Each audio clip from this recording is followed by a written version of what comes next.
Disculpe, profe, puede ser que tiene silenciado ese micrófono porque no la escucho.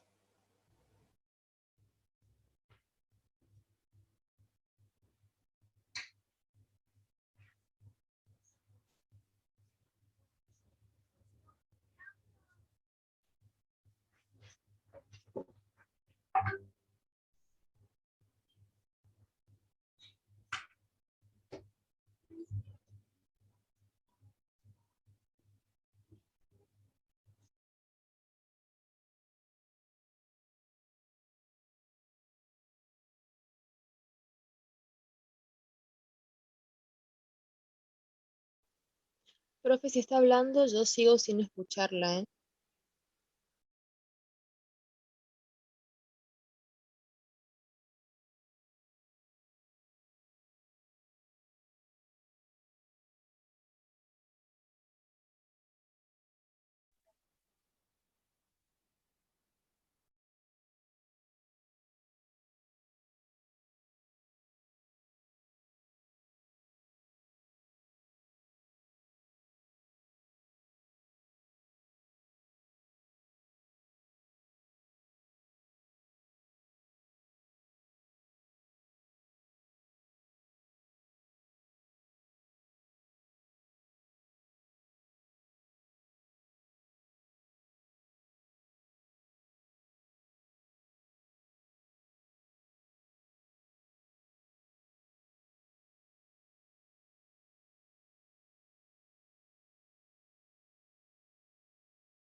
Profe, capaz que tenga que salir y volver a ingresar con el audio activado o algo así, probablemente.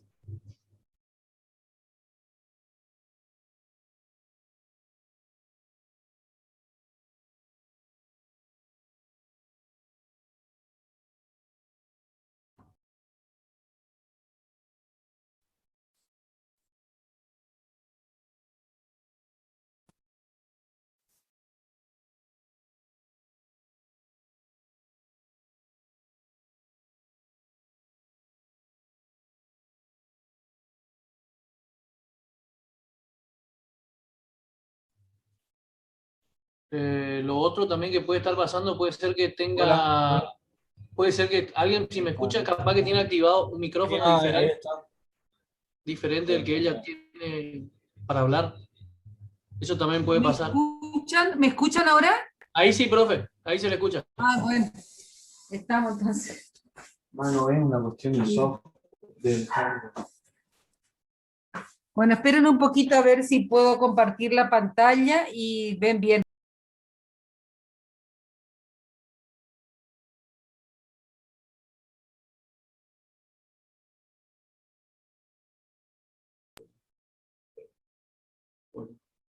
¿Están escuchando bien y ven la pantalla?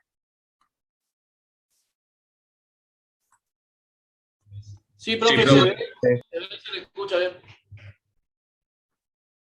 Bueno, está entonces, vamos a comenzar.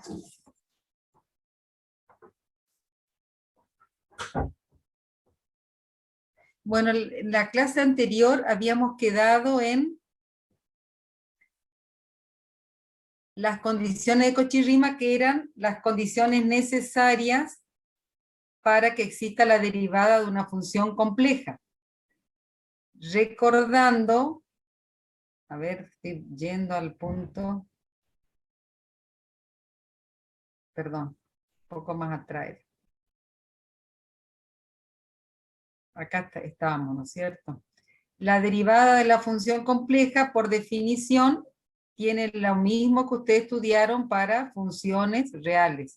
Se define como límite de la función incrementada menos la función sin incrementar dividido el incremento de la variable independiente. Y es el límite cuando el incremento de la variable independiente tiende a cero. Pero habíamos visto que para que exista el límite, este debe ser independientemente de cualquier trayectoria que pase por el punto de cuestión, en este caso el Z0, con la que nos aproximamos al punto Z0. Independientemente de esa dirección, el valor al cual se llega del límite debe ser el mismo para que exista el límite. Lo que habíamos visto era tomar dos direcciones, tomamos esas direcciones por conveniencia, ¿no es cierto? Porque las demostraciones son mucho más sencillas. Una dirección era paralela al eje X y la otra dirección paralela al eje Y. Y habíamos encontrado que para que ese límite sea igual, las ecuaciones de Cauchy-Riemann, esas igualdades se tenían que cumplir. ¿Quiénes son las que cumplen esas igualdades? Bueno, la parte real y la parte imaginaria de la función compleja. No estoy encontrando acá el punto, pero es antes de esto. No, después de esto es.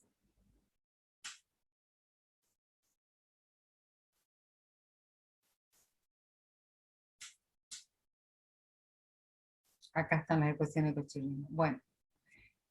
Entonces habíamos llegado a estas dos condiciones que eran las ecuaciones de Cauchy-Riemann que nos permitían encontrar la derivada de la función compleja en el punto. Que la derivada parcial de u con respecto a x más j, la derivada parcial de b con respecto a x.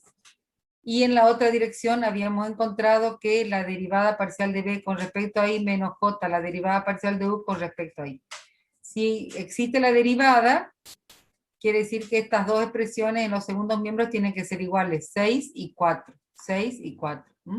Y de ahí salían las condiciones de ecuaciones de Cauchy-Riemann, que eran una condición necesaria para que exista la derivada en el punto de una función compleja. Y habíamos hallado un ejemplo de una función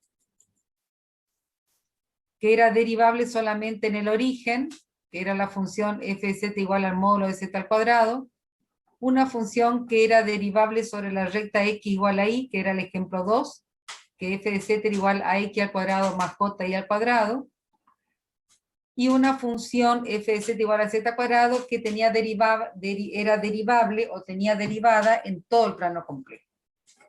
Además, habíamos estudiado la definición de función analítica relacionada con una función compleja. Para que una función compleja sea analítica en un punto, habíamos visto la definición, la función tenía que tener derivada en el punto, pero además teníamos que encontrar un entorno de ese punto. Cuando hablamos de entorno, nos tenemos que imaginar un circulito abierto, es decir, y con centro en el punto Z0 y con un determinado radio, que eso es de acuerdo a nuestra necesidad el radio. Entonces el entorno, en ese entorno, todos los puntos que pertenezcan al entorno tenían que tener derivada también. Si eso era así, si podíamos encontrar un entorno, por lo menos uno, en el cual nos aseguramos que la función tiene derivada en todos los puntos del entorno, decíamos que además la función era analítica en el punto. Esto era entonces si tenía derivada en el punto y además podíamos encontrar un entorno de ese punto en el cual la función tenga derivada en todos los puntos del entorno. En el ejemplo que nosotros habíamos visto, por Zoom, la función era derivable solamente en el origen y en ningún otro punto más del plano complejo en el ejemplo 1, por lo tanto no era analítica en ningún punto, porque no podíamos encontrar ningún entorno en el cual la función nos aseguremos que tenga derivada en todos los puntos.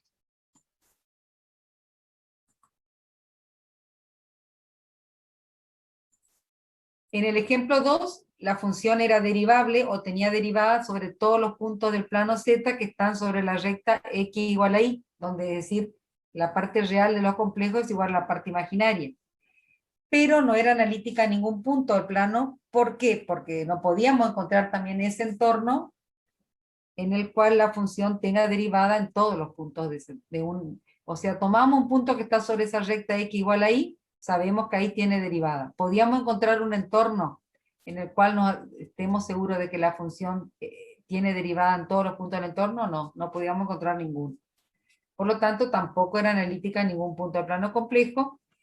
Y el del ejemplo 3, sí, la función z al cuadrado tiene derivada en todos los puntos del plano complejo, por lo tanto, siempre que tomábamos un punto podíamos encontrar ese entorno de ese punto en el cual la función tenga derivada en todos los puntos del entorno, con lo cual la función es analítica en todo el plano complejo. Y ahora, y también vimos que la derivada f de z, en este caso nos dio 2 por z a la primera potencia, es decir, que tiene la misma ley que para las funciones potenciales o para las funciones polinómicas del exponente por la variable elevado a un exponente menor. Esto pasa si la función compleja es analítica. Bueno, ahora continuemos con un teorema que no sé si lo dimos acá, pero lo que sí me interesa recalcar que figura como el teorema 181, que no tiene demostración, pero que en este caso nos dice cuáles son las condiciones necesarias y suficientes para asegurar la existencia de la derivada de una función compleja. Porque las condiciones de Cauchy-Riemann eran una condición necesaria. Se tenía que cumplir para que exista la derivada. Ahora, para que sean suficientes le agregamos una condición más, y es la siguiente. Sea f de z, donde u de x es su parte real más jb de x es su parte imaginaria. Tanto u y b como sus derivadas parciales de primer orden son continuas. Esta es la condición que le agregamos, que las derivadas parciales con respecto a x, con respecto a y de primer orden son funciones continuas también, en un entorno del punto z0. Si esto es así, entonces la validez de las ecuaciones de Cauchy-Riemann, que eran la derivada parcial de u con respecto a x, igual a la derivada parcial de b con respecto a y la derivada parcial de b con respecto a x, igual a menos la derivada parcial de u con respecto a y, es una condición necesaria y suficiente para que exista la derivada de la función compleja f de z en z0, es decir, que exista f' de 0. Entonces, ahora sí, si además sus derivadas parciales de primer orden son continuas, son funciones continuas, en un entorno de z0, ahí sí, las condiciones de Cauchy-Riemann son condiciones necesarias y suficientes para la existencia de la derivada de una función compleja en un punto. Bueno, ahora sí vamos a lo que es la función armónica. No sé si ustedes alguna vez habían escuchado de funciones armónicas. El significado que le damos nosotros en este caso es el siguiente. Una función de valores reales, en este caso le llamamos phi, de los valores reales x y y, que tiene primeras y segundas derivadas parciales continuas en un dominio D, y satisface la ecuación de Laplace, se dice que es armónica en D. La ecuación de Laplace dice que aquella que habla de las derivadas parciales segundas de la función real con respecto a x, en este caso con respecto a y nos da igual a 0. esta es la ecuación de Laplace en 2 dimensiones. Si la función real depende de 3 dimensiones, acá habría que agregarle la derivada parcial segunda con respecto a la otra dimensión. Esto también se lo suele llamar como el laplaciano, y se lo indica con la letra nabla al cuadrado, pero quiere decir que es el laplaciano en 2 dimensiones de phi de x igual a 0. Toda función real que satisface la ecuación de Laplace, es decir, que la suma de las derivadas parciales segunda con respecto a cada una de sus variables nos dé 0, se dice que es una ecuación, que es una función armónica. El estudio de las funciones armónicas, de la ecuación de Laplace, es la que aparece en el estudio de los potenciales gravitatorios, eléctricos, magnéticos, de la transmisión del calor, etc. Y además, esta relación permite vislumbrar la importancia de las funciones holomorfas en el análisis de problemas bidimensionales de potencial. Habíamos visto por acá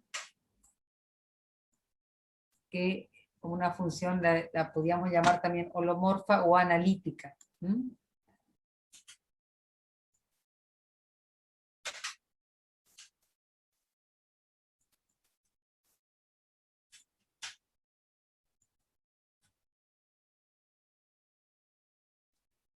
Habíamos visto que muchos autores llaman a función holomorfa y función analítica a las que son desarrollables también en serie de Taylor.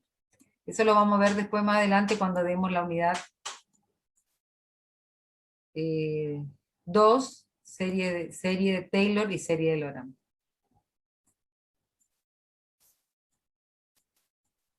Bueno, entonces, una vez que sabemos la definición de función armónica, que está relacionada, les vuelvo a repetir, a cualquier función real que satisface la ecuación de Laplace. Si esto es así, a esa función que satisface la ecuación de Laplace se la llama función armónica. En este caso, si la función real depende de 2 variables x e y, la ecuación de Laplace en 2 dimensiones sería la correspondiente, tiene esta expresión que está acá. La derivada segunda de phi con respecto a x 2 veces más la derivada segunda de phi con respecto a y 2 veces igual a 0. Bueno, el teorema que nosotros vamos a ver es que si una función compleja f de z, que tiene esta forma, u de xy, que es su parte real, más j, b de xy, que es su parte imaginaria, es analítica en un dominio D, entonces las funciones u de xy y b de xy, que son funciones reales, su parte real y su parte imaginaria son funciones reales, eso no perdamos de vista. Cuando unimos la función u más la función b multiplicada por la unidad imaginaria j, tenemos la función compleja f de z. Entonces, si una función compleja f de z es analítica en un determinado dominio D, entonces su parte real u y b, que son funciones reales, son armónicas en D. ¿Qué quiere decir esto? Que tanto u como b cumplen con la ecuación de Laplace. Es decir, que la derivada segunda de u con respecto a x 2 veces más la derivada segunda de u con respecto a y 2 veces igual a 0, en forma escrito como laplaciano, sería que el laplaciano en 2 dimensiones de u es igual a 0, o también que la derivada segunda de b con respecto a x 2 veces más la derivada segunda de b con respecto a y 2 veces es igual a 0, o que el laplaciano en 2 dimensiones de b es igual a 0. Para hacer la demostración, sabemos que f de z, que tiene esta forma, u de x más j de b de x, es analítica en un dominio D, y que por lo tanto, y que además la u y la b tienen derivadas continuas de segundo orden en D. Porque esta era la otra condición para que sea armónica, ¿no es cierto? Tiene primeras y segundas derivadas parciales continuas en un dominio D. Como f de z es analítica, las ecuaciones de Cauchy-Riemann se satisfacen en todo punto del z. Si es analítica, quiere decir que además es derivable en todos los puntos del dominio D que estamos analizando. Si es derivable en todos los puntos del dominio, existe su derivada, por lo tanto, tanto la función u como la función b, que son su parte real y su parte imaginaria, cumplen con las condiciones de Cauchy-Riemann. La primera condición o la primera ecuación de Cauchy-Riemann es derivada parcial de u con respecto a x igual a la derivada parcial de b con respecto a y. Y la segunda condición es que la derivada parcial de b con respecto a x es igual a menos la derivada parcial de u con respecto a y. Ahora derivamos ambos miembros de la ecuación 7 con respecto a x y ambos miembros de la ecuación 8 con respecto a y. Si derivamos con respecto a x, acá tengo derivada segunda de u con respecto a x dos veces, que es lo que tengo escrito acá. Y si derivo el segundo miembro de 7 de la expresión 7 con respecto a x, sería la derivada segunda de b con respecto a y que ya teníamos y con respecto a x. Y en la ecuación 8 hacemos lo mismo, pero derivamos con respecto a y.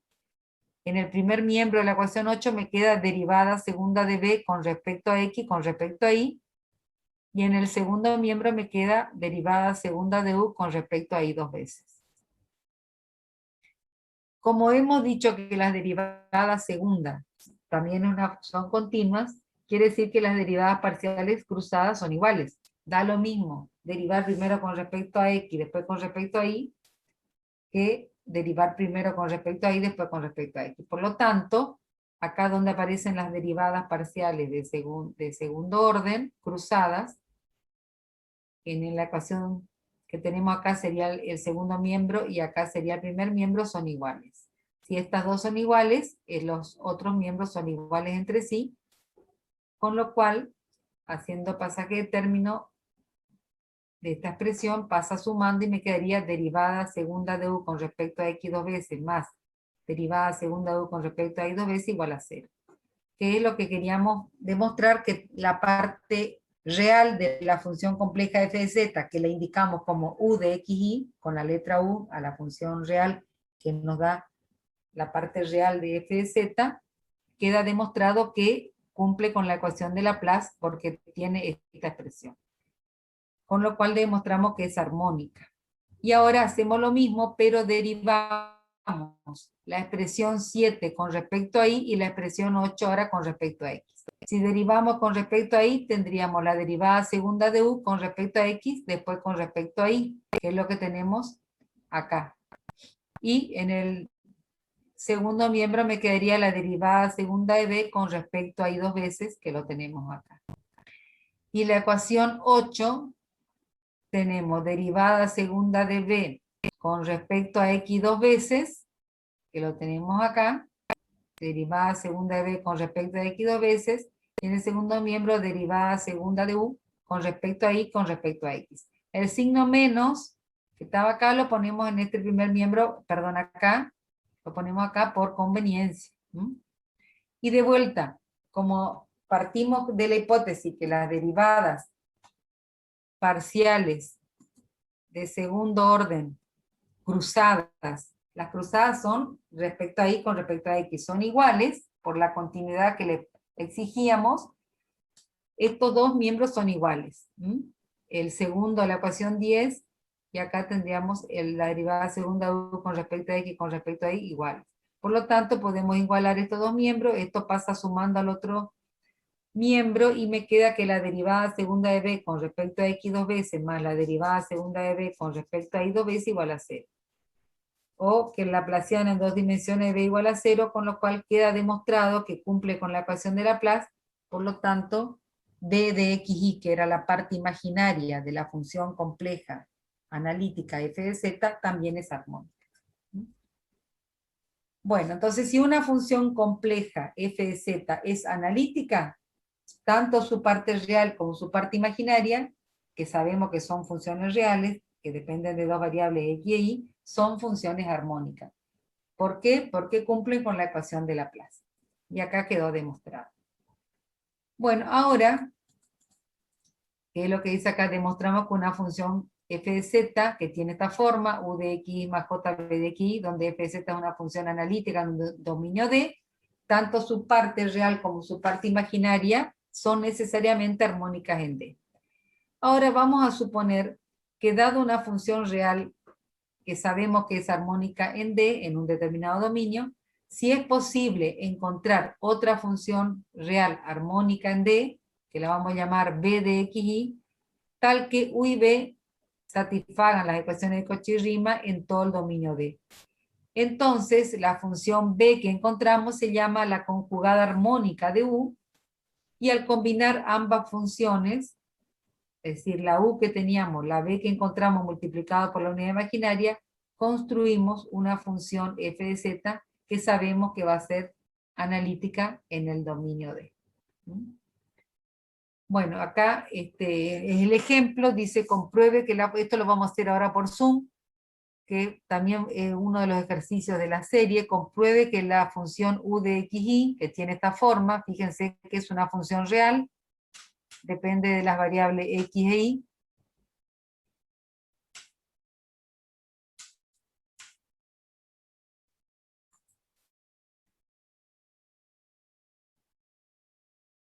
Compruebe, dice que la función u de xy, que es igual a x al cubo menos 3x y al cuadrado menos 5y, es armónica en el plano complejo. Y en caso que sea armónica, encontrar la función armónica conjugada de u.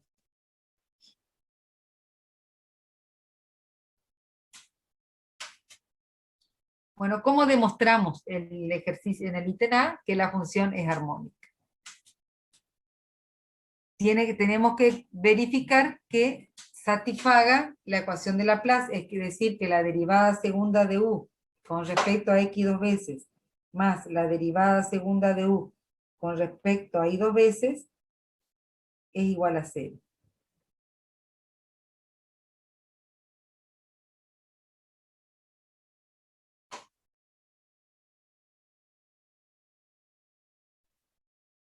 A ver, un momentito, voy a...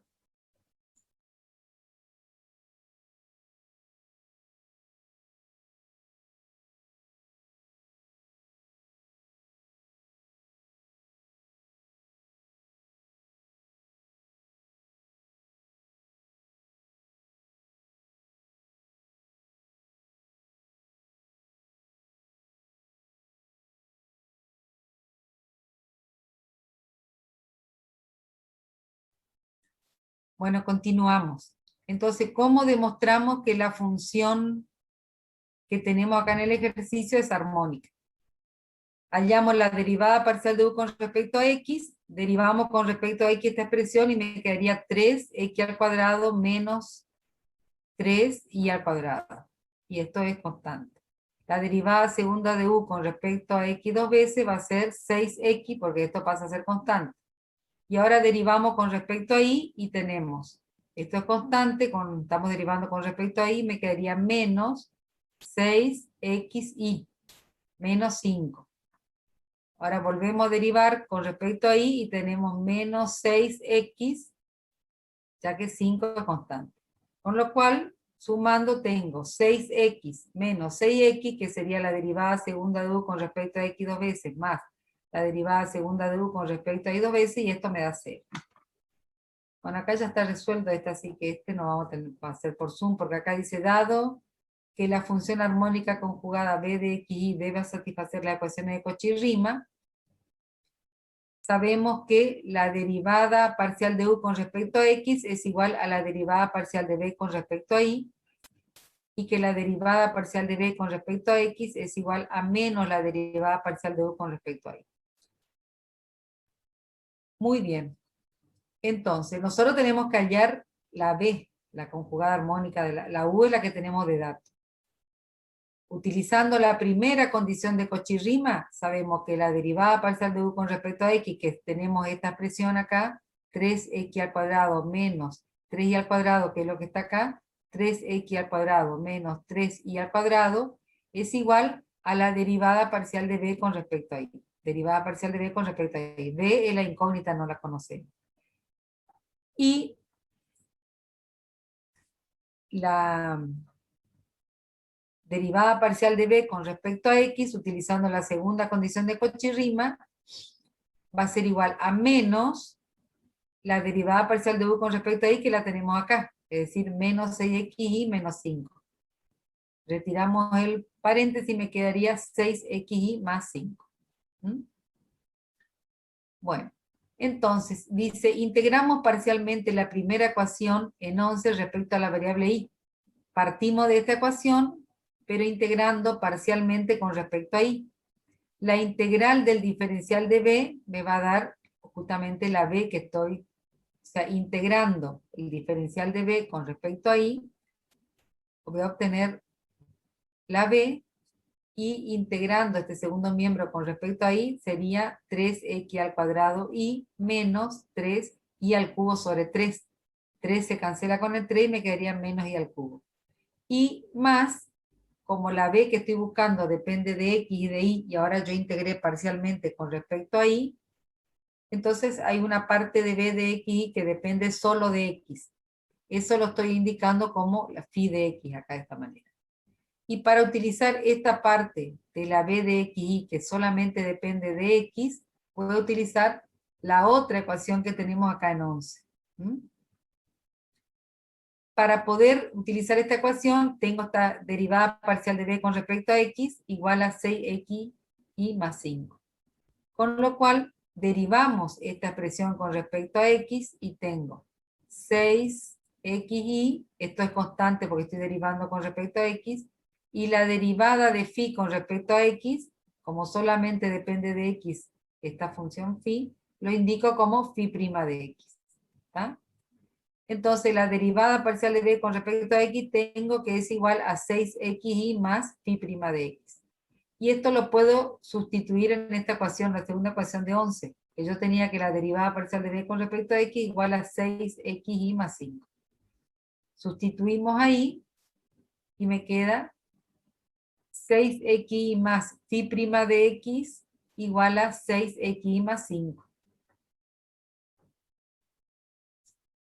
Se cancelan 6xy con 6xy y me queda que phi' de x es igual a 5. Pero phi' de x es la derivada de phi con respecto a x. Integramos ahora con respecto a x y obtengo phi de x. Y me queda que phi de x es igual a 5x más c, integrando 5, ¿no es cierto?, con respecto a x. Donde c es la constante de integración. Por lo tanto, la función armónica conjugada de u tiene esta forma. b de xy tiene 3x al cuadrado y, que era lo que habíamos hallado, menos y al cubo más la phi. Y la phi nos dio 5x más c. O sea que le sumamos esta parte, 5x más la constante c de integración. También van a tener como ejercicio ustedes demostrar que la b que hallaron es armónica. Si no le llega a dar armónica es porque algún error se cometió. Porque todos los pasos que hicimos es para corroborar que también es armónica. ¿Y cómo construimos, cómo combinamos la u que teníamos de dato y la b, que es su conjugada armónica que hallamos, para obtener la función compleja f de z?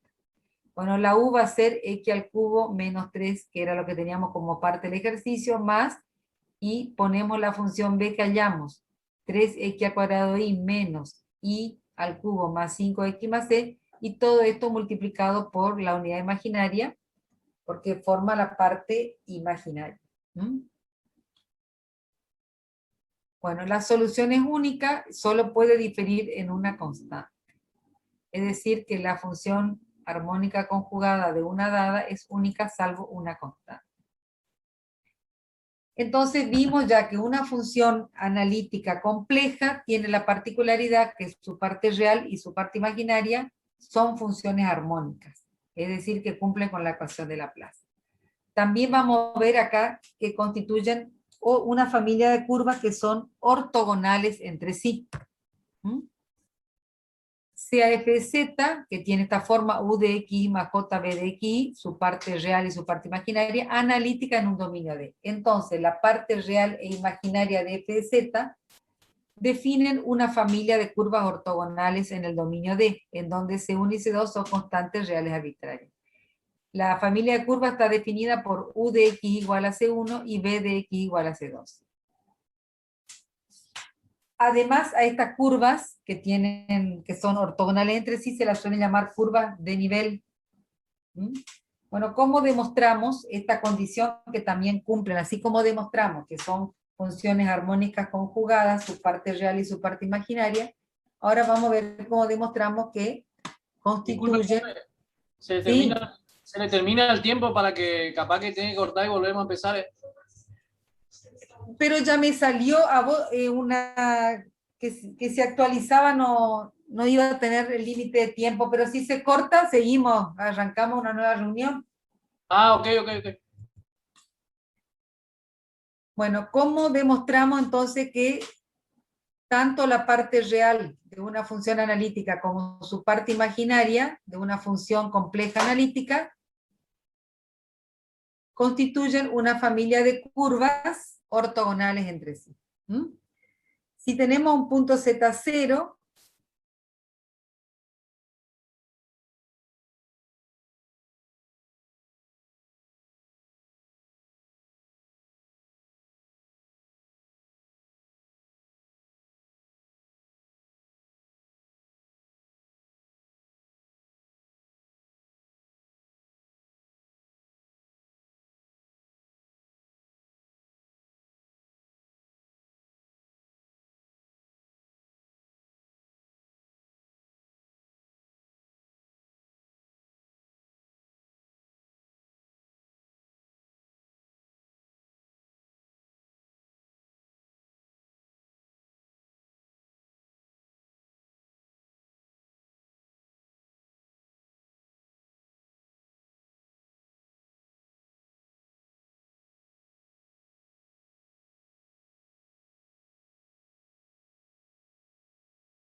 bueno, ¿me están escuchando?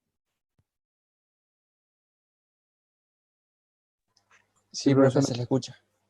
Sí, profe, le escuchamos. Bueno.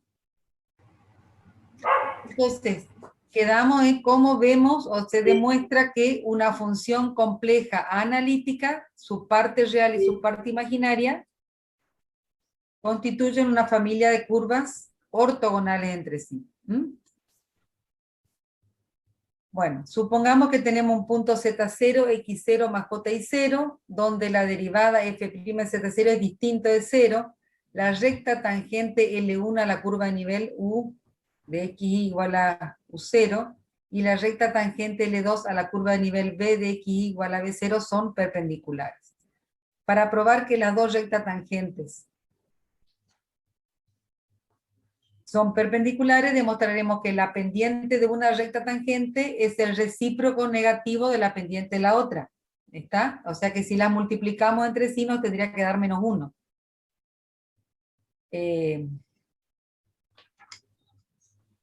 Bueno, para lo cual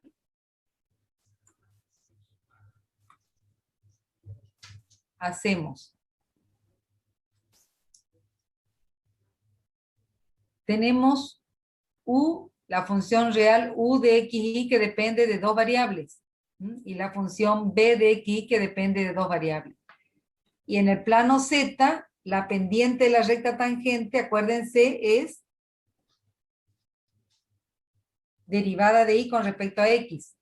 Por lo tanto, derivamos con la regla de la cadena y me quedaría la derivada parcial de u con respecto a x por la derivada de x con respecto a x, que es 1, por eso está solamente esto, más la derivada parcial de u con respecto a y por la derivada de y con respecto a x.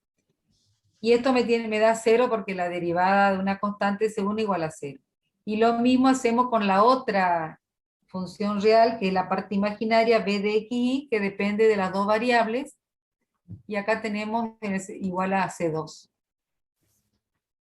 Lo mismo derivamos con respecto a x con respecto a y, porque lo que nos interesa es la pendiente de la recta tangente a la curva en el punto Z0, que es el punto en el cual se interceptan cualquiera de estas curvas, o en el que estamos analizando. ¿Está? La pendiente de la recta tangente a la curva, que va a ser la derivada de y con respecto a x.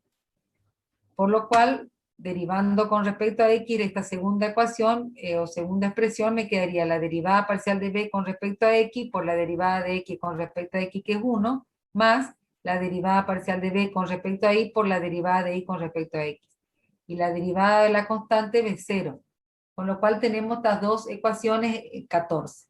Y acá lo que queremos es despejar es justamente la derivada parcial de y con respecto a x, que va a ser la pendiente de la recta tangente a la curva u en el punto de intersección.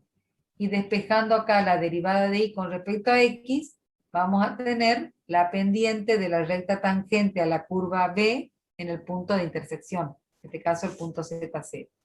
Bueno, despejamos acá, esto pasa primero restando y después pasa dividiendo la derivada parcial de u con respecto a y, por lo tanto tenemos derivada de y con respecto a x, que es la pendiente de la recta L1 tangente a la curva u de xy en el punto de intersección. La curva la indicamos como u de xy igual a u0.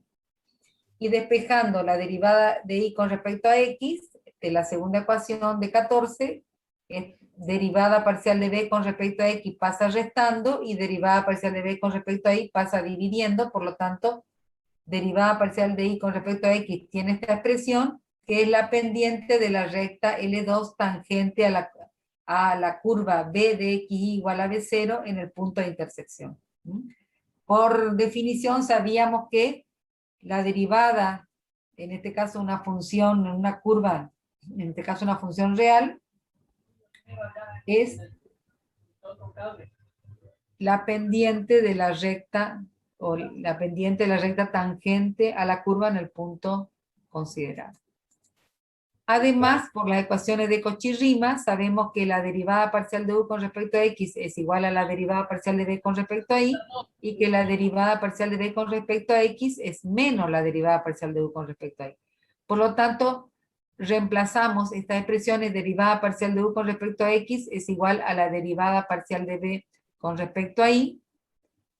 Esto lo podemos hacer acá: derivada parcial de u con respecto a x es igual a la derivada parcial de b con respecto a y, con lo cual estos dos términos se pueden cancelar. Y por la otra condición de Cauchy-Riemann sabemos que la derivada parcial de b con respecto a x es menos la derivada parcial de u con respecto a y. O sea que estos dos se pueden cancelar con un signo -1. Menos con menos más, y como esto es igual a esto con el signo -1, me quedaría esta operación -1, que es lo que queríamos demostrar. Con lo cual, acá hay dos chats. Profesora, Sí, disculpe que le moleste, un compañero Sí. está queriendo entrar. Ajá. Y acá, ¿por qué no? Todo en la sala de espera.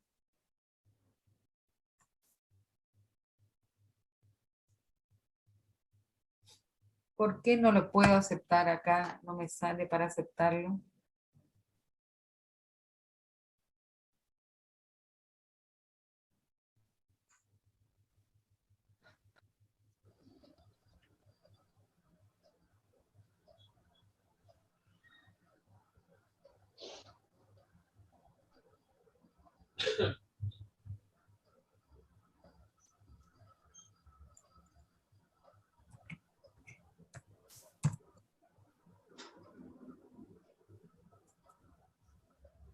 ¿Dónde colocaste, Carolina, boludo? Ahora la concha, la lona, boludo. No puedo dejar nada acá, boludo.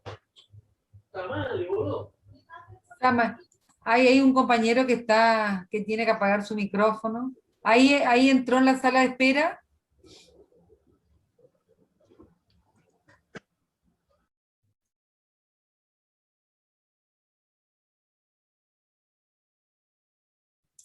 ¿Ese era el compañero que estaba esperando?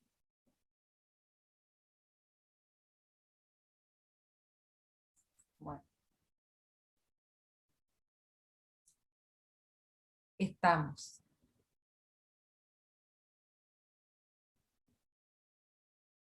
Bueno, acá vemos un ejemplo. W, acuérdense que es FZ, una función compleja.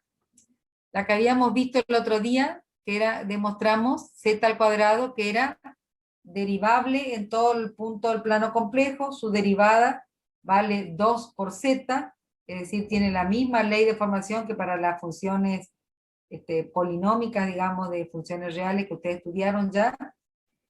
Y vamos a ver entonces que la familia de curvas que constituyen su parte real y su parte imaginaria son ortogonales entre sí. O sea, la demostración bien la vamos a hacer en la unidad 2, que vemos justamente todo lo que sea funciones, su representación. Pero acá, como ejemplo, vemos la parte real, para que se cumpla esta igualdad, la parte real u es justamente x cuadrado menos y al cuadrado. Y la parte imaginaria b es 2xy.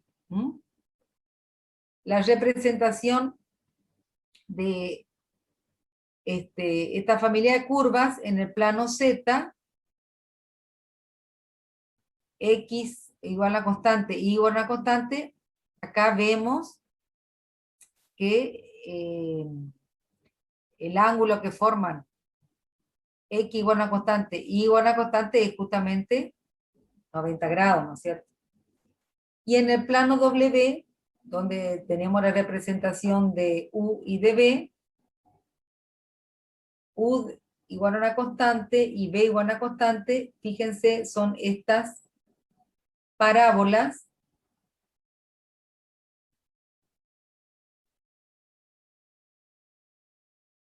donde la intersección de cada una de estas parábolas justamente forman ángulos de 90 grados también entre sí, su respectiva tangente. Para saber la curva que forman en un punto de intersección, perdón, para saber el ángulo que forman dos curvas en un punto de intersección, lo que tenemos que saber es el ángulo que forman las tangentes a las respectivas curvas en el punto de intersección. Y las tangentes a la respectiva curva forman un ángulo de 90 grados. Esto lo vamos a ver con más detenimiento en la unidad 3. Bueno, entonces, de acá lo más importante es cuando una función compleja tiene derivada en un punto, cuál es la condición necesaria para que la función compleja tenga derivada en un punto, que tanto su parte real y su parte imaginaria cumpla con las ecuaciones de Cauchy-Riemann simultáneamente las dos.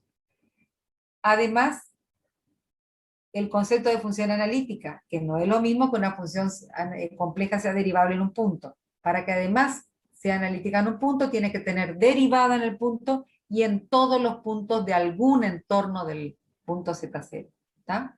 Cuando nos decimos un entorno, acuérdense, nos estamos imaginando de un círculo abierto, es decir, no forma parte del entorno los puntos que están sobre la frontera del círculo,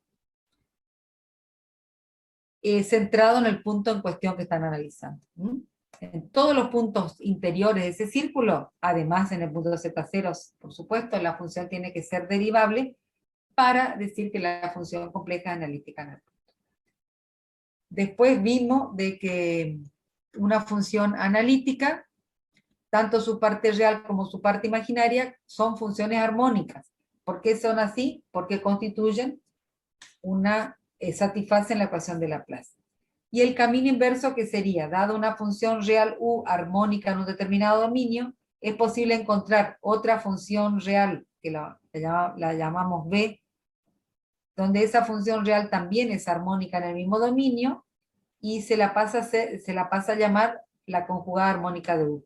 Una vez que tenemos esas dos funciones armónicas, podemos construir una función compleja analítica en el mismo dominio. ¿Cómo? Y sumando U más B multiplicado por la unidad imaginaria, nos da una función compleja analítica. Y ahora vamos a ver un poquito la función elemental, aunque esto, vamos a ver algunas, no sé si terminamos hoy, porque vamos a hacer un ejercicio también con Zoom. Ya el de hallar la conjugada armónica, estaba ahí el ejercicio resuelto, o sea que pero lo podemos hacer por Zoom, por ahí resolviendo. Ustedes también les queda lo entienden un poco mejor. Bueno, con respecto a las funciones elementales, ¿cuáles son las que vamos a estudiar? Bueno, la más sencilla, la función exponencial. Esta, la función exponencial compleja, vamos a ver cuáles son las similitudes y cuáles son las diferencias con la función exponencial real, que ustedes ya conocen, cuál es la derivada, y si es una función, si tiene derivada, si es derivable, y además si es analítica. ¿Está? Entonces, en este caso, nuestra función compleja va a estar definida de los complejos de z en z. El dominio es un subconjunto de los números complejos y el conjunto de imagen también. Y acá, fíjense, una función compleja f de z siempre tiene su parte real y su parte imaginaria. ¿Cómo vamos a hacer para hallar en forma binómica la función, en una expresión binómica la función compleja? Es decir, su parte real y su parte imaginaria.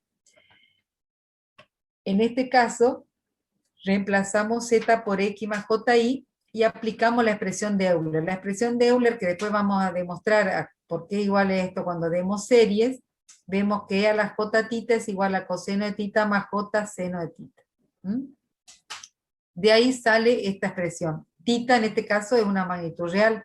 Por lo tanto, si yo reemplazo z por x más ji, esto se puede escribir como e a la x por e a la ji.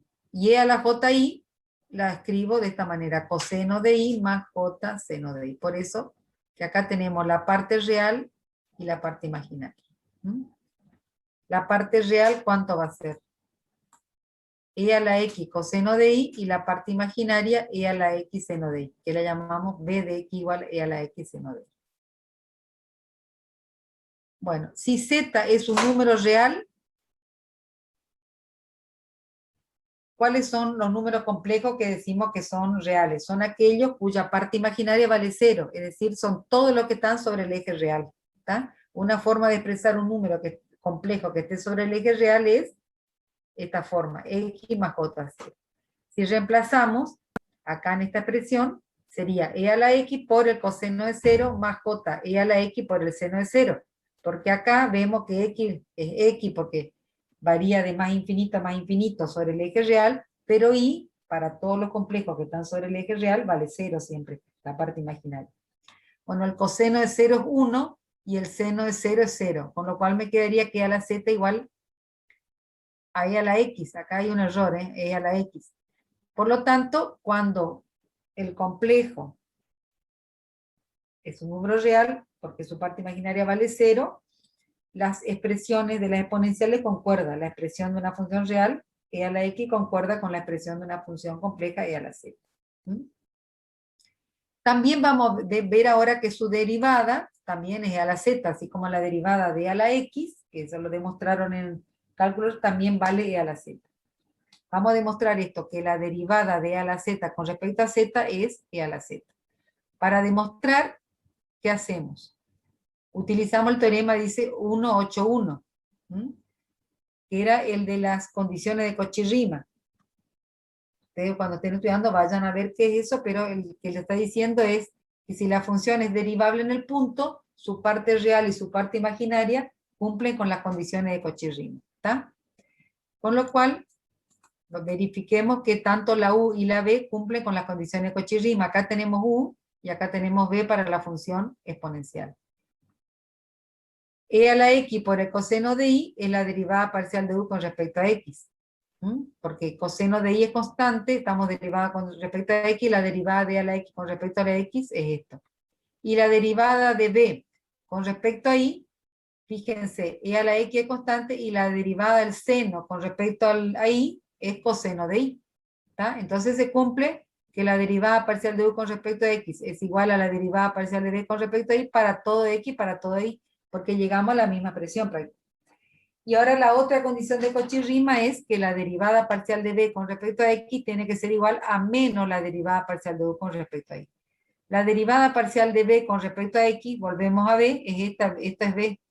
Derivemos esta expresión con respecto a x. De vuelta, seno de y es constante, la derivada de e a la x con respecto a x es e a la x.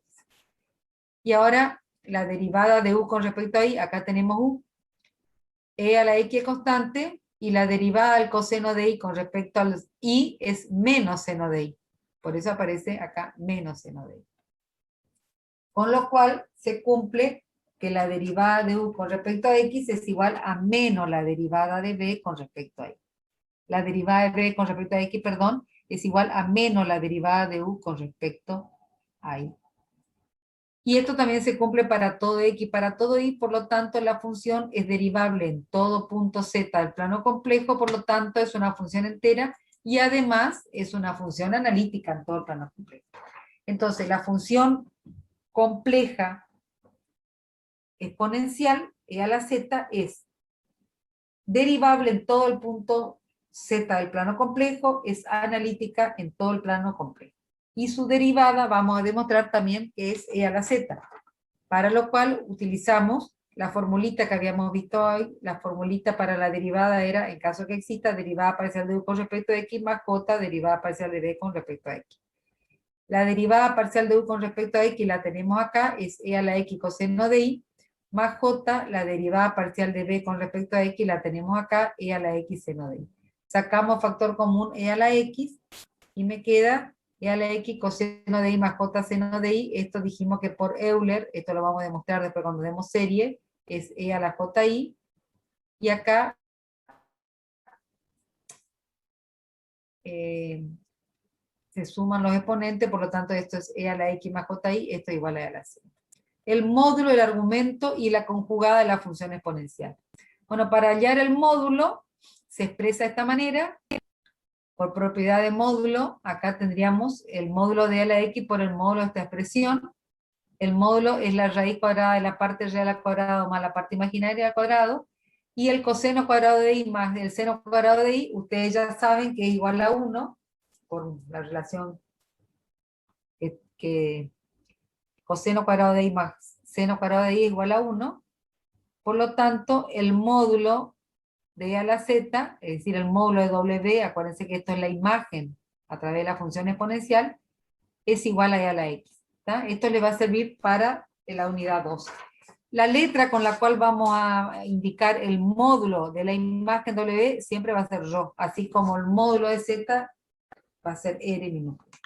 El argumento de z es el argumento de la función f de z y es i más 2kπ. Por lo tanto, el argumento de w, perdón, no de z, el argumento de f de z en todo caso, va a ser igual a i directamente más 2kπ, con k variando en 0, más menos 1, más menos 2.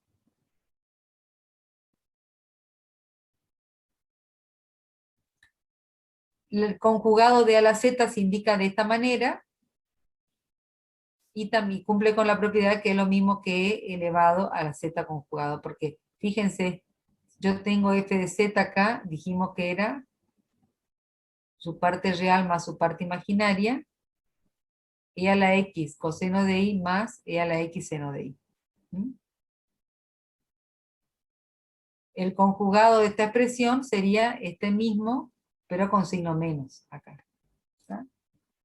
O sea que esto es fácilmente que se pueda demostrar. ¿Cuáles son las propiedades que cumple la función exponencial compleja? Bueno, e a la 0 es 1, esto ya lo sabían.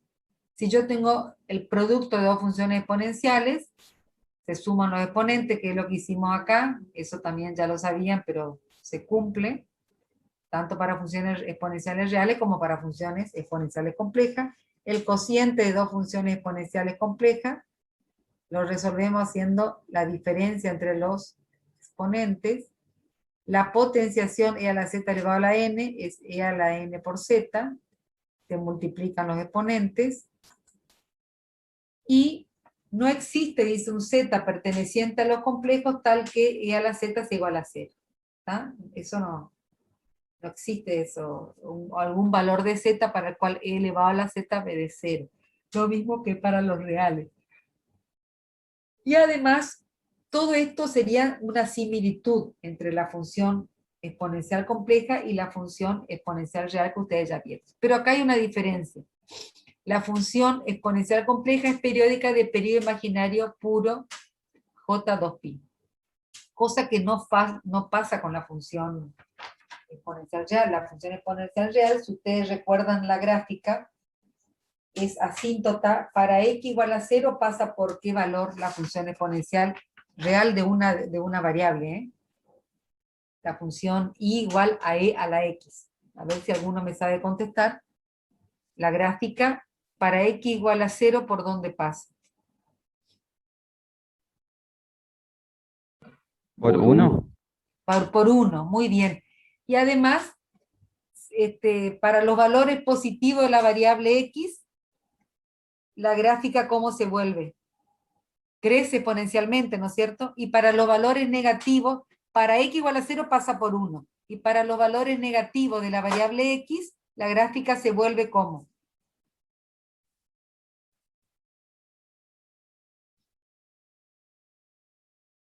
Asíntota al eje real. Porque acuérdense que estamos hablando de la función exponencial y igual a e elevado a la x. E, que es la base del logaritmo neperiano, vale 2,71 y pico, ¿no es cierto? ¿Me van siguiendo? En este caso, la base es mayor que la unidad, porque también habrán estudiado ustedes, y igual a, donde a es cualquier numerito elevado a la x, pero en este caso a es menor que 1. Entonces ahí la gráfica varía. Pero la que nosotros tenemos que tener en cuenta, la función exponencial real, en este caso donde la base es mayor que 1, porque estamos hablando de que es 2,71 y bueno, es un número irracional, tiene varias cifras, elevado a la x. Entonces la gráfica es e elevado a la x, pasa para x igual a 0 por 1, como dijo el compañero, y a medida que x crece hacia más infinito, la exponencial también crece hacia infinito. Lentamente, pero crece. Cuando x se mueve hacia menos infinito, me refiero a la variable independiente por el eje real, la gráfica de la función exponencial real tiende a ser asíntota con el eje real en la parte de negativa de la variable x. ¿Está? Pero no toma valores negativos nunca la función exponencial. Y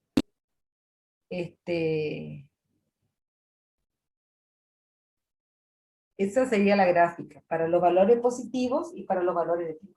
Ahora, si la función fuera e a la menos x, sería a la inversa. Para los valores positivos la variable se hace asíntota, y para los valores negativos crecería hacia infinitamente la función. Pero fíjense que la función exponencial de una variable real, e a la x, nunca pueden decir que es una función periódica, porque fíjense que toma valores, se hace asíntota con el eje, para los valores negativos dijimos la variable, y para los valores positivos crece hacia más infinito. Nunca podríamos decir que es periódica, ni siquiera toma valores negativos. Sin embargo, la función exponencial compleja sí es una función periódica, porque fíjense, acá está la demostración e a la z más j2pi, donde el periodo es justamente j2pi, es igual a e a la z. Y la demostración está acá, que es muy sencilla, por la propiedad que vimos de la suma de los exponentes. Esto se puede escribir como e a la z por e a la j2pi. E a la j2pi se puede escribir por la expresión de Euler como esta forma: coseno de 2pi más j seno de 2pi. El coseno de 2pi es 1 y el seno de 2pi es 0, por lo tanto multiplicando acá me da e a la z. Y una función es periódica, ¿por qué? Porque vuelve a tomar los mismos valores después de un determinado periodo, ¿no? Ese periodo que se mantiene es lo que justamente, en este caso, es j2pi.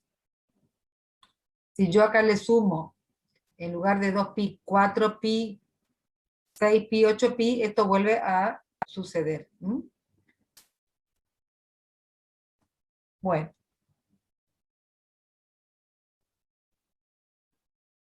Acá, vemos una parte acá que dice, solución de las ecuaciones exponenciales. El ejemplo: encuentre todas las soluciones complejas para cada una de las siguientes ecuaciones.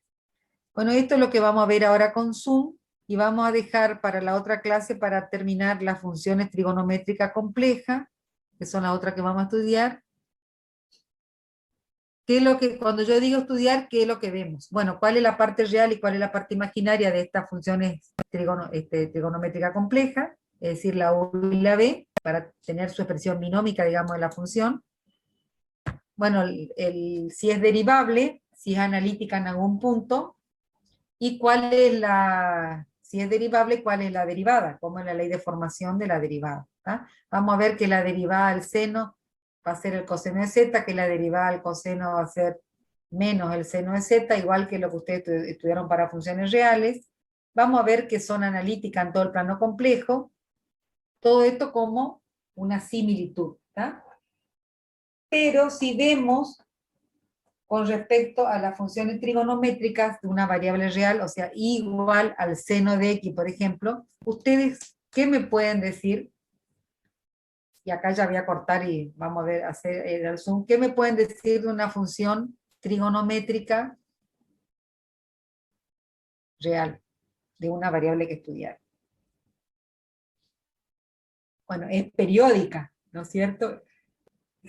La función c de coseno es periódica porque a partir de periodo 2pi, en este caso porque a partir de 2pi vuelve a tomar los mismos valores, toma la misma imagen la función.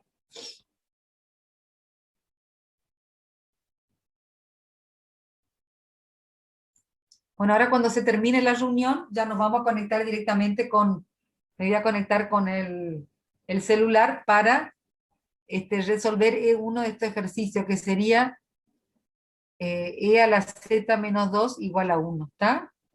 Hallar cuáles son los valores de z que cumple con esta ecuación.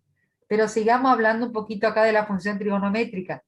Yo les esto igual lo vamos a ver todo esto con más detenimiento en la otra clase, pero como siempre le digo, que cuando estudiamos las funciones elementales estas complejas, vemos las similitudes y las diferencias con las funciones reales. Una de las diferencias era que esta que estamos por decir ahora, que la función trigonométrica real, ustedes estudiaron que es una función periódica. Y además de que ser una función periódica, ¿qué podían decir de la función trigonométrica real? Que acá yo justo tengo resaltado con negro. Esto es para la función exponencial, perdón, trigonométrica compleja, pero la función trigonométrica real que ustedes estudiaron ya en análisis, aparte de ser periódica, que eso ya sabemos, ¿no sería que está acotada entre 1 y menos 1? Exactamente, que por eso les dejo acá. La función trigonométrica seno y coseno también que ustedes estudiaron, que depende de una variable real, es una función acotada. El seno no crece más de 1 o menos 1, ¿está? Y lo mismo para el coseno. Sin embargo, la función trigonométrica, tanto el seno como el coseno, compleja, de una variable compleja, van a ver que no es una función acotada, que crece a más infinito y menos infinito. ¿Está? Bueno, vamos a ver qué otra función vamos a ver. Ya la trigonométrica dijimos, y todas estas relaciones que se cumplen acá, ustedes en algún momento en álgebra la habrán estudiado, acá también se cumplen, toda esto. Bueno, una, que el seno cuadrado más el coseno cuadrado igual a 1, que el seno de la suma de dos ángulos igual a esto, que el coseno de la suma o diferencia de dos ángulos cumple con esta misma ley, que no sé, en algún momento ustedes la habrán demostrado también, que el seno de z más 2pi igual al seno de z, por lo tanto, acá lo que estamos diciendo que es periódica.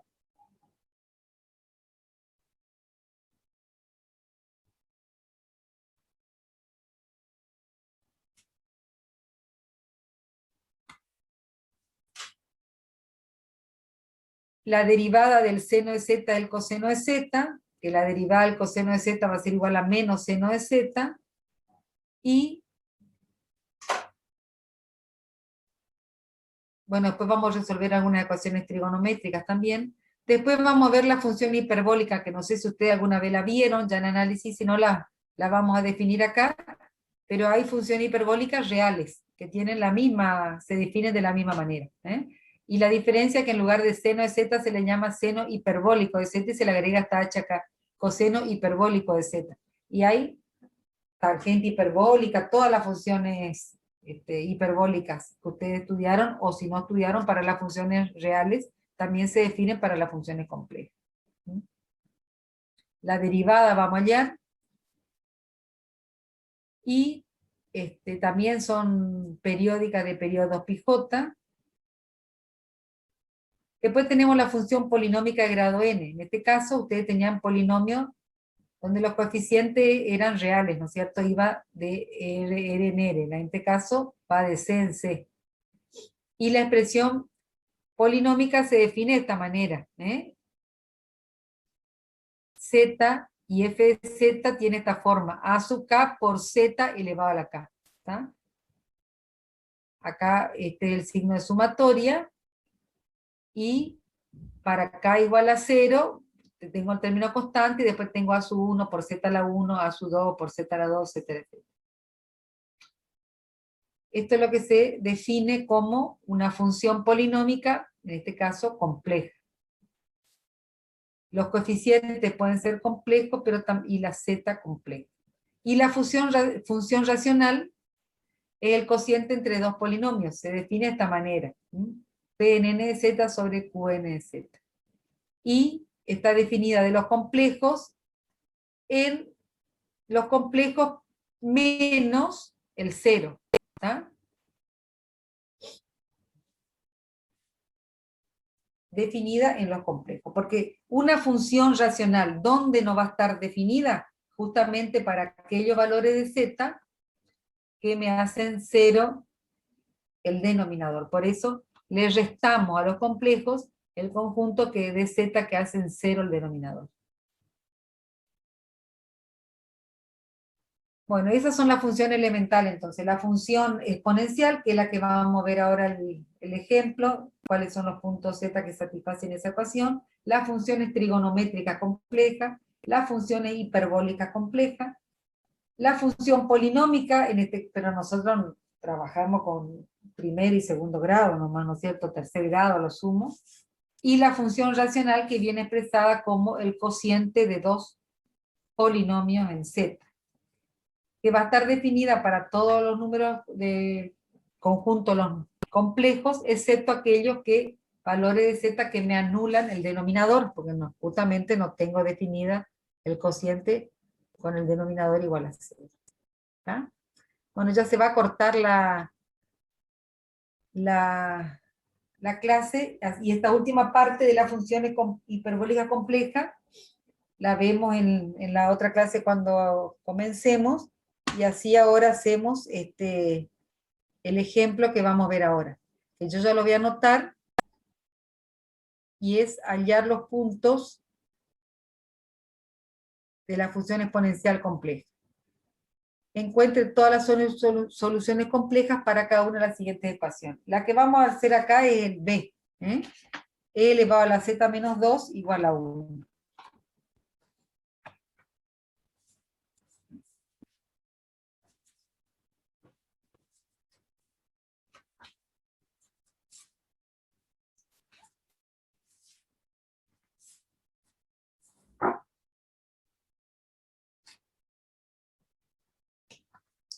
¿Alguna pregunta así hasta que se corte acá la reunión? Sí, profe, le hago una consulta. Sí. Con respecto al horario de comienzo de las clases, ¿va a ser 16:30? No, vamos a comenzar a las 16. Lo que pasa es que hoy no... Y el ID va a ser siempre el mismo. No sé qué pasó hoy. Ah, porque yo empecé a las 16, salí de la reunión y entré otra vez. Se ve que ahí tenía que haber puesto el ID nada más. Ah, bien, bien. Si vamos a dejar a las 16, entonces...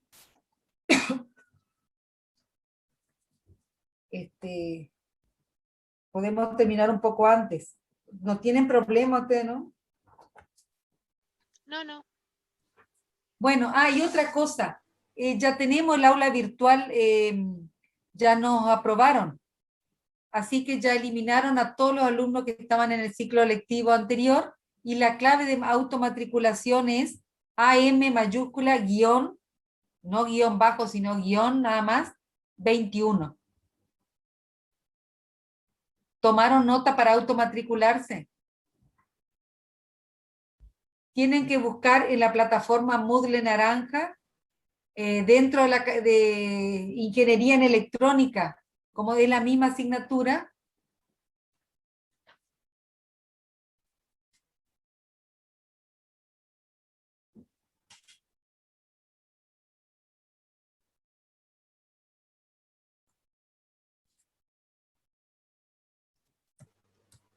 Dale, profe.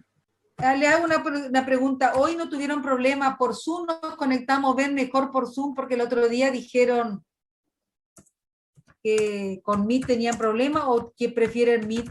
Si no, tengo que ir dándole el link en el aula virtual. El Meet, la ventaja es que no se corta.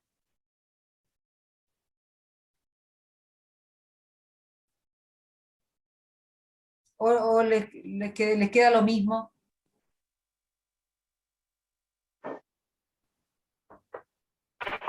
Lo mismo, profe.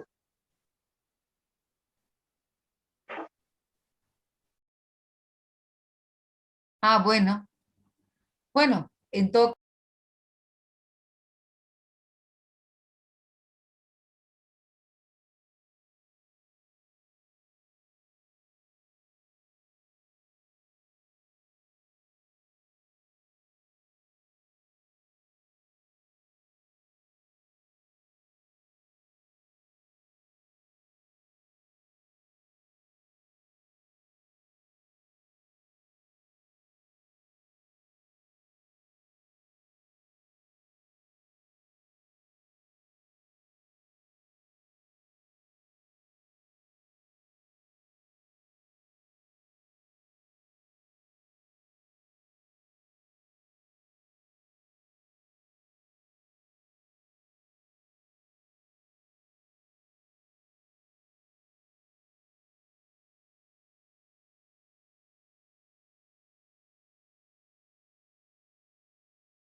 ¿Están? Sí, profe, acá estamos. Bueno. Entonces, antes de comenzar, el horario entonces va a quedar 16 y si no tienen problemas, conectamos con Zoom. Si no tienen problemas. Porque la otra vez un alumno me dijo que Meet no sé, no veía completamente. Sí, profe, está bien. Bueno. Bueno, el ejercicio que estaba ahí en el teórico nos decía hallar todos los puntos. E a la z menos 2, cuando va a ser igual a 1. Y antes de comenzar, ¿les quedó alguna duda con respecto a la clave para automatricularse en el aula virtual? Yo lo que les decía que tienen que buscarse en la asignatura Análisis Matemático, Ingeniería en Electrónica está. Profe, ¿puede ser que el profe nos haya matriculado lo que le mandamos los datos? ¿Es el Lo que mismo? pasa es que él lo iba a matricular en el aula como teníamos todavía, pero ya directamente ahora borró todos los alumnos, o sea que ahora los podemos matricular, pero ahora que ya tienen la clave, la idea es que ustedes se automatriculen. Claro, porque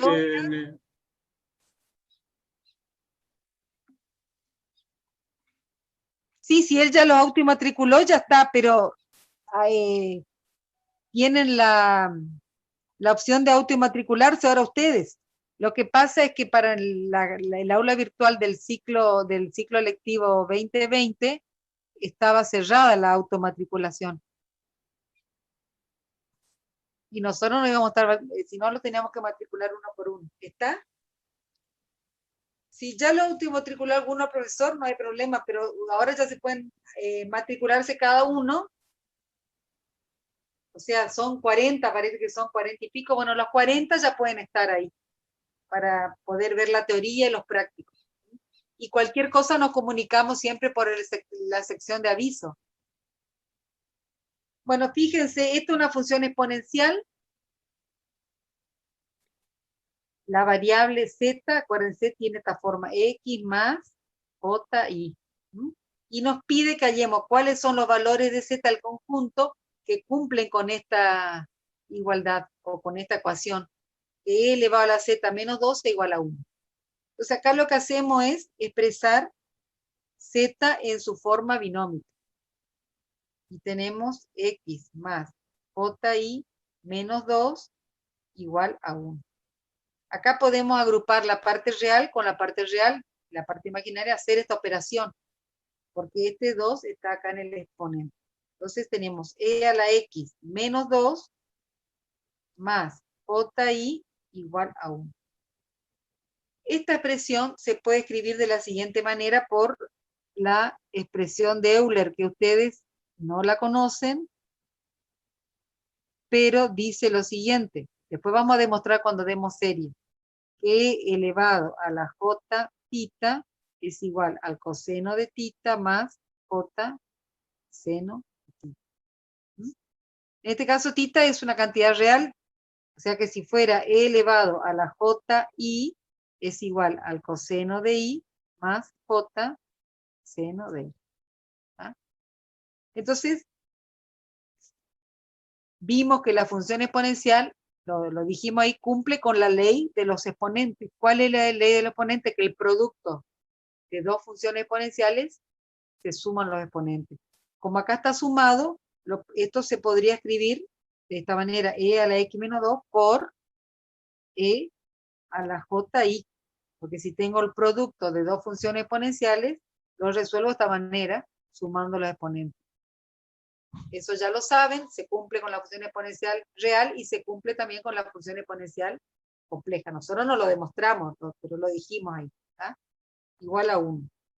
Esta expresión que me queda acá, yo lo puedo escribir por Euler de esta manera. Entonces, por Euler, tengo e a la x menos 2, y acá esto lo puedo escribir como coseno de i más j seno de i. Y esto igual a 1.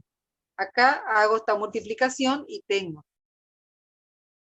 e a la x menos 2 por el coseno de i más e a la x j, e a la x menos 2 por el seno de i. Y esto es igual a 1. Este complejo acá lo puedo escribir como 1 más j 0. Si está así nomás, es un número real, pero lo puedo tomar como un complejo de parte imaginaria 0. Bueno, y ahora para que se cumpla esta igualdad, tiene que ser la parte real igual a la parte real y la parte imaginaria igual a la parte imaginaria. Muy bien, entonces, por igualdad de complejos,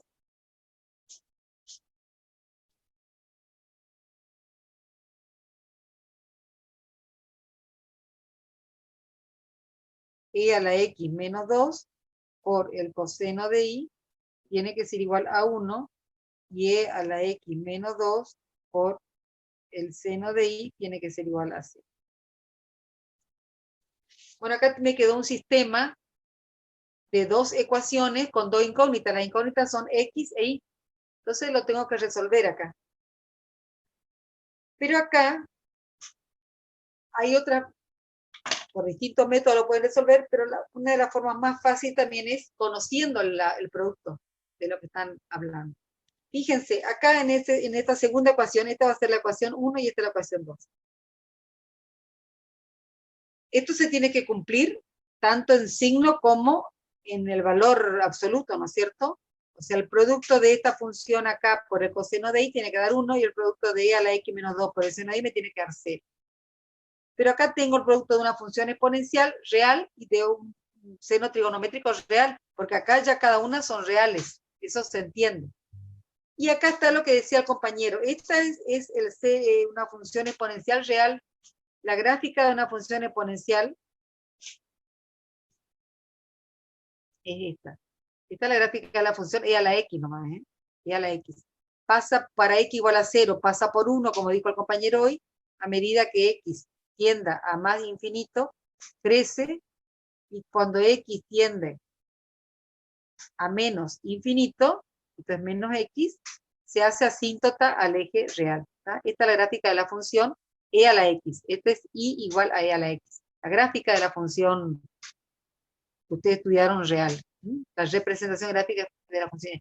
En particular, esta x menos 2, o sea, va a pasar por 1 para x igual a 2, se va a correr porque acá es x menos 2, pero tiene esta misma representación, nada más que va a ser para x igual a 2, para x igual a 0 va a e a la menos 2, que es 1 sobre e al cuadrado, que es menor que 1, y para x igual a 2, acá va a pasar por 1. O sea, pero no deja de ser esta representación, ¿está? Porque en este caso, para x igual a 2, voy a tener e a la 0, que es 1, el 1 que dijo el compañero.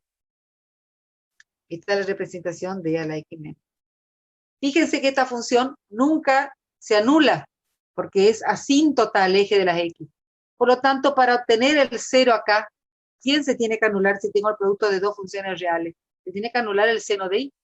¿Se entiende eso? Entonces, si yo conozco esto, puedo escribir como e a la x menos 2 es mayor que 0 para todo x, si quieren aclaren perteneciente a los reales, debe ser el seno trigonométrico de igual a 0. Acá ya tengo el seno real, una variable real, una función real.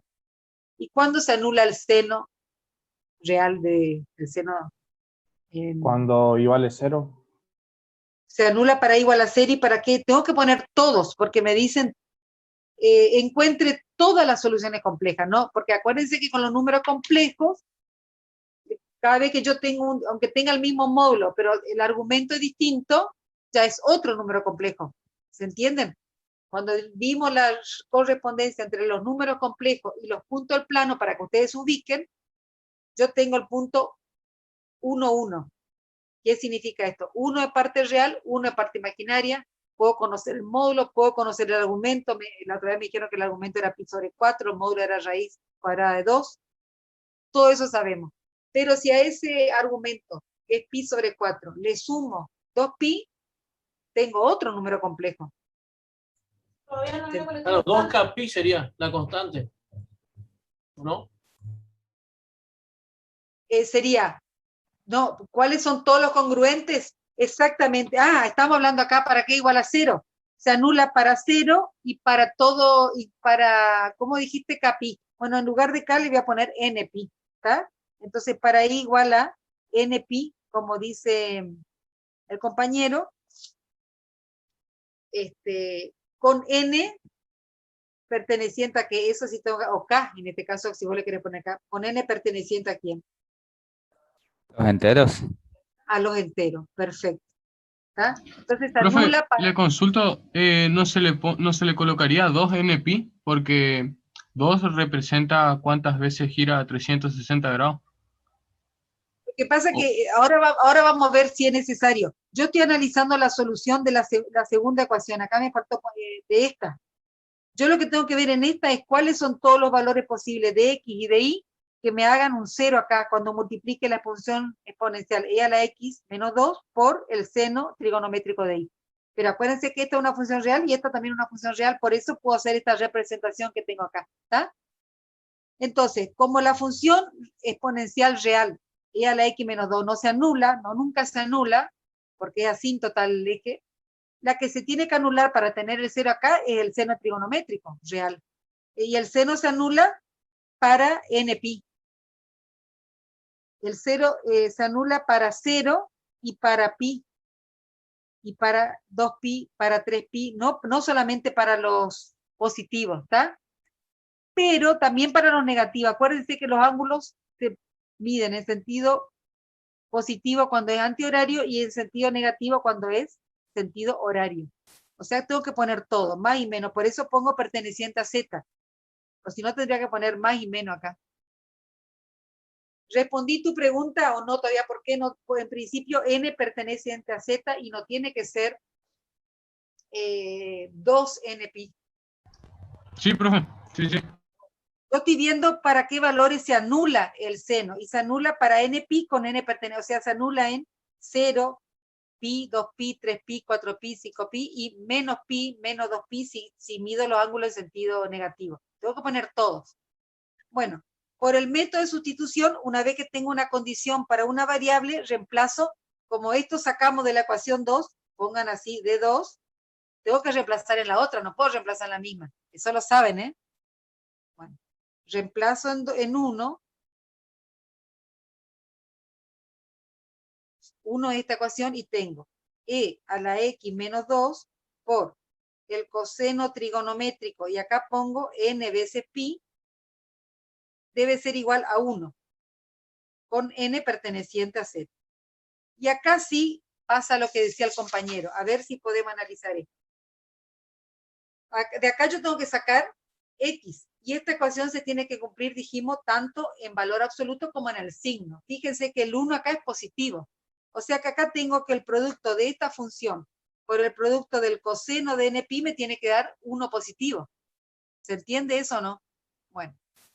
Ahora, ¿alguien me sabe decir cómo varía el coseno de npi con n perteneciente a z? Veamos.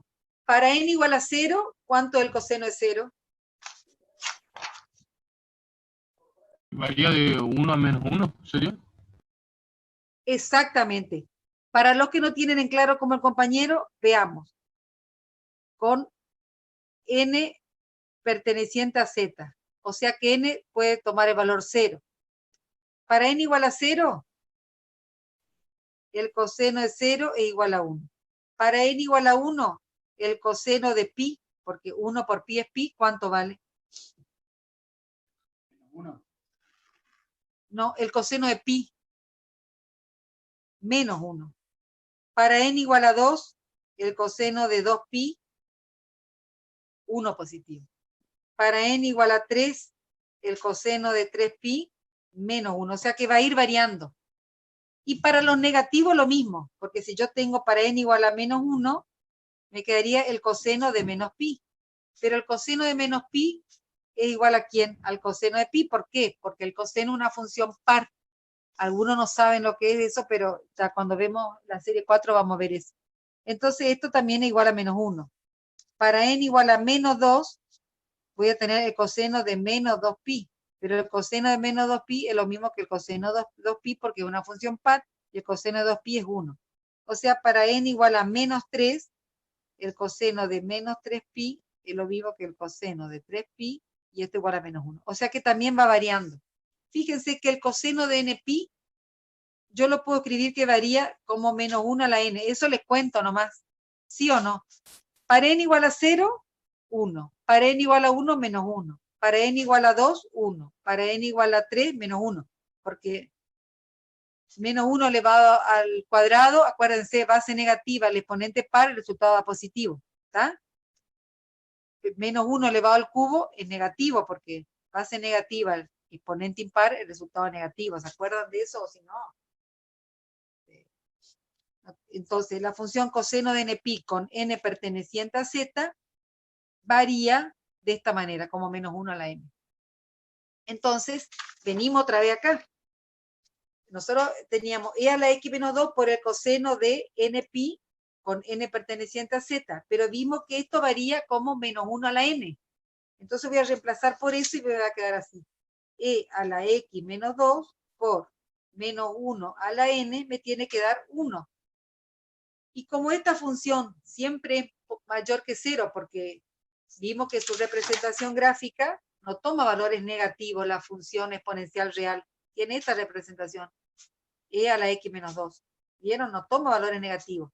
Siempre es positiva, mayor que 0. Entonces, ¿cuándo esto va a ser negativo acá? Cuando los exponentes sean impares. Cuando es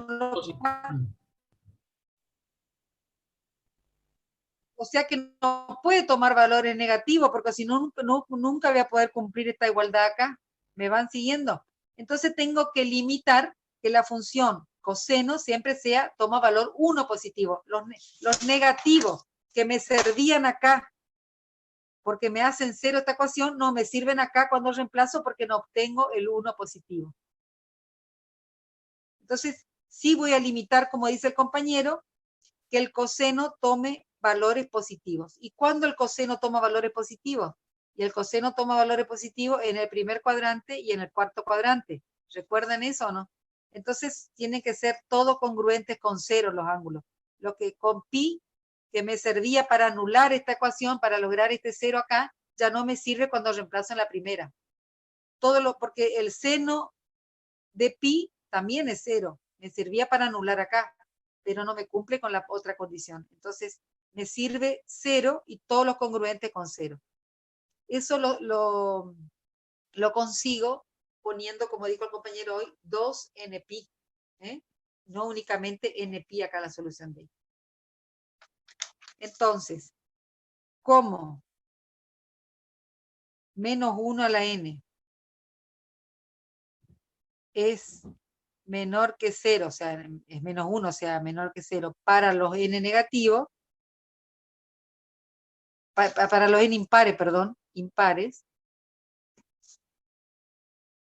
debo tomar solo n perteneciente a z y n par. Y para asegurarme que n sea par, le pongo un 2 adelante. Entonces, o si no, tengo que poner n, 2, 4, 6, 8. Pero si pongo 2n y pongo para todo n perteneciente a z, está multiplicado por 2, me aseguro que siempre el número resultante es un número par. ¿Está? Entonces, i debe ser igual a 2n pi punto y coma con n perteneciente a z. Y ahí sí me aseguro que también me cumpla con la otra condición. Entonces, reemplazo en 1 y tengo en la ecuación 1 y tengo e a la x menos 2 por. Y ahora sí, el coseno de 2nπ siempre vale 1, porque al ser un número par de giro de pi, siempre vale 1, no toma valor negativo. Entonces esto va a valer 1, va a ser así, por el coseno de 2nπ, esto tiene que ser igual a 1. El coseno de 2nπ, esto siempre igual a 1 para todo n. Todo esto siempre vale 1. Entonces me queda e a la x menos 2 igual a 1, porque esto vale 1. Y acá para resolver esto, aplico logaritmo. Entonces sería x menos 2, que es el exponente, por el logaritmo de es igual al logaritmo de 1. ¿El logaritmo de 1 cuánto es? 0. Entonces me quedaría, ¿y el logaritmo de cuánto es? 1. X menos 2 por 1 me queda x menos 2, continúa acá, y sería x menos 2 es igual a 0. Por lo tanto, x pasa al otro lado, tiene que ser igual a 2. Entonces acá ya tengo x igual a 2 e y igual a 2nπ. Estas dos son las condiciones sobre x sobre y que me van a dar el conjunto de los z que satisfacen con la ecuación. X igual a 2 e y igual a 2nπ con n perteneciente a z. Entonces, z, que es de la forma x más ji, z va a ser igual a 2 más j 2nπ con n perteneciente a z. Esto es n. Esta es la solución. Ahora hay que graficar estos números porque la idea es que grafiquen. Entonces, ¿cómo graficamos? Son infinitas las soluciones, ¿está?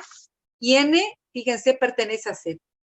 Entonces, todos los complejos van a estar sobre su parte real vale 2. O sea que acá puedo marcar 2 directamente. En el plano z.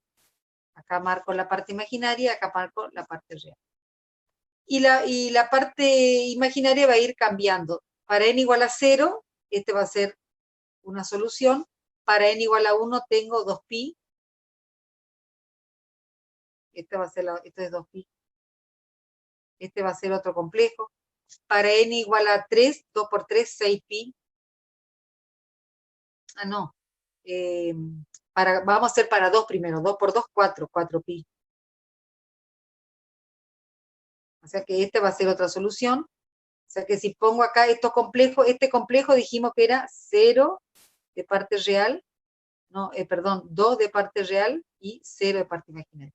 Y este es 2 de parte real, 2pi de parte imaginaria. Este es 2 de parte real, 4pi. Y acá tendríamos 6pi, sería el otro. Y acá seguirían todo, ¿no? Este es 2 de parte real, 6. Y también los negativos, porque n pertenece a z. En este caso es simétrico con el eje real, o sea que no hay problema. Este también sería 2 de parte real menos 2pi. Para n igual a menos 1, porque acuérdense que pertenece a los enteros. Entonces para menos 1 me quedaría menos 2pi. Para n igual a menos 2, menos 4pi.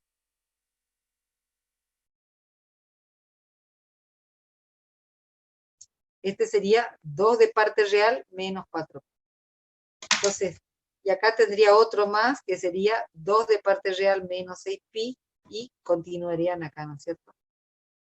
Estos son el conjunto, son todos los valores de z que satisfacen estos que están aquí. Que satisfacen la ecuación.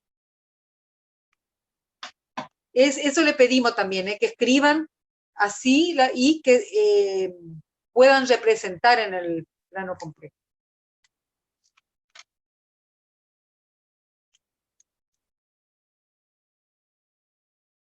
Bueno, ¿alguna pregunta? Porque se va a cortar enseguida y ya nos vamos a hacer otra reunión. Profe, ¿me escucha? Sí, te escucho.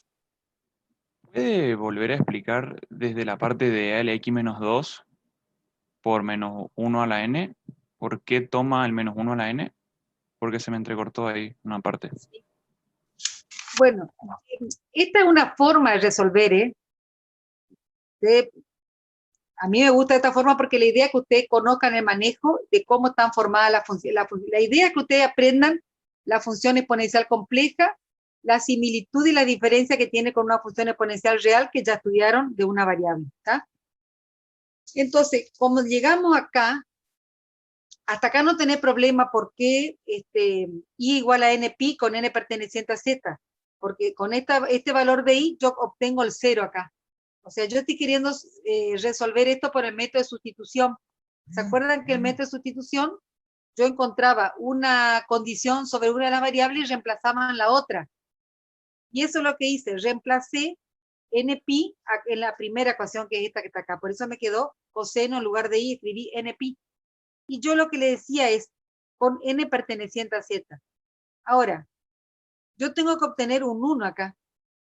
¿Cómo varía el coseno de NP, la función real coseno de NP con N perteneciente a Z? Y vimos que esto varía 1 menos 1, 1 menos 1, 1 menos 1. Para los pares toma valor de 1, para los impares N toma valor de menos 1. Entonces yo lo reemplacé como menos 1 a la N, pero esto lo reemplacé nomás. Igual podíamos haber dicho que esto toma valor de 1 menos 1 y que no me conviene, que no puede tomar valor negativo. ¿Por qué no puede tomar valor negativo? Porque esta función siempre es positiva. Siempre se mantiene en todo el rango mayor que 0. Entonces yo tengo que para los valores impares reemplacé como por menos 1 a la N porque la función coseno de NP varía de acuerdo a menos 1 a la N, fíjense. Para los impares esto es negativo y el coseno varía de esta manera. Para los impares es negativo. Entonces es válido siempre que N pertenezca a Z, porque si N pertenece a los reales ya no es cierto. ¿Estamos? Entonces si N pertenece a Z, esto varía como 1 menos 1 y lo puedo describir de esta manera. Por conveniencia nomás, porque a mí me gusta trabajar así, no es que tengan que hacer así exactamente. De esa manera se ve bien el análisis que tengo que limitar los valores para los pares. ¿Por qué? Porque en este caso los impares, al tener menos 1 acá, como esto siempre es mayor que 0, esto no voy a poder tener mayor que 0. Porque acá tengo un producto. ¿Qué puede pasar? O que los dos sean negativos, entonces tengo uno positivo acá, o que los dos tengan que ser positivos. Como esta no puede ser negativo, esta no puede ser negativo. ¿Tá? Entonces limito los valores de N para los N pares. No sé si está claro eso ahí. Sí, profe, hasta ahí le seguí. Bueno, pues, ¿cómo limito para los N pares una forma? O si no, yo tendría que poner acá N pi nada más y decir N debe ser par. O sea, debe ser 2, 4, 6, o menos 2, menos 4, menos 6. Para no hacer eso y poner N perteneciente a Z, porque queda más lindo, le pongo el 2 adelante. Entonces, a multiplicar por cualquier número acá, yo me aseguro que esto acá siempre sea par. ¿Está? Bueno, y ahora sí, con este y variando de esta manera, vuelvo a reemplazar en la primera ecuación. ¿Está? Y esto, coseno de 2nπ, yo ya sé que esto siempre vale 1. No puedo reemplazar por menos 1 a la n, porque el coseno de 2nπ siempre vale 1 esa función. ¿Lo ve eso o no? Sí, profe, sí, sí. Bueno, por eso que me queda e a la x menos 2 por 1, esto siempre vale 1, por 1 ya no le escribí acá, puse e a la x menos 2 por 1, e a la x menos 2, y esto va a ser igual a 1. ¿Está? Y ahí sí, para seguir resolviendo, aplico logaritmo. Toda esta parte ya no tiene problema, porque el logaritmo como aplicaban en álgebra. O tienen problema acá con esta parte, no, ¿eh? El logaritmo, aplico a ambos miembros, el logaritmo es el exponente por el logaritmo de la base. En este caso el logaritmo de la base vale 1, acá ya se me corta. Profe, o sea que la condición inicial del n por pi que se puso para el seno, deja de ser válida y se utiliza la que está marcada en rosado ahí, sería, que usted marcó recién. Exacto. ¿Por qué? Porque el n tiene que ser par. ¿Y por qué escribo como 2 por n? Y bueno, por eso que te dije, para no estar escribiendo n par, ¿entendés? ¿No? Entonces yo, al poner el número 2 acá, puedo escribir n perteneciente a z nada más. ¿Ok? ¿Se entendió, profe? Sí. Muchas gracias. Y bueno, y después tienen que aprender a representar también esto, ¿eh? Esto que está acá, lo tienen que representar. Bueno, no sé si se está cortando acá, pero ya no hago más ni una reunión, así que si se corta, la clase va a ser a las 16. Igual ya le voy a poner un aviso en la clase, en el aula virtual. Bueno, espero que se puedan inscribir todos en el aula virtual. La semana que viene entonces no hay clase, profe. Ah, la semana que viene no hay clase porque hay mesa de examen, pero sí tienen la clase el viernes, ¿eh? Esta semana, ¿está? Y entonces retomamos la otra semana, pero a las 16 ya. Gracias, profe. Hasta la próxima. Chao, chao. El 29 entonces volvemos, profe. Cae 29, yo no me fijé, pero sí, la semana que viene es con suspensión de clase porque mesa de examen. Así que tenemos que seguir el otro lunes. Gracias, profe. El viernes tienen el práctico, el primer práctico, así que tienen para clase este viernes.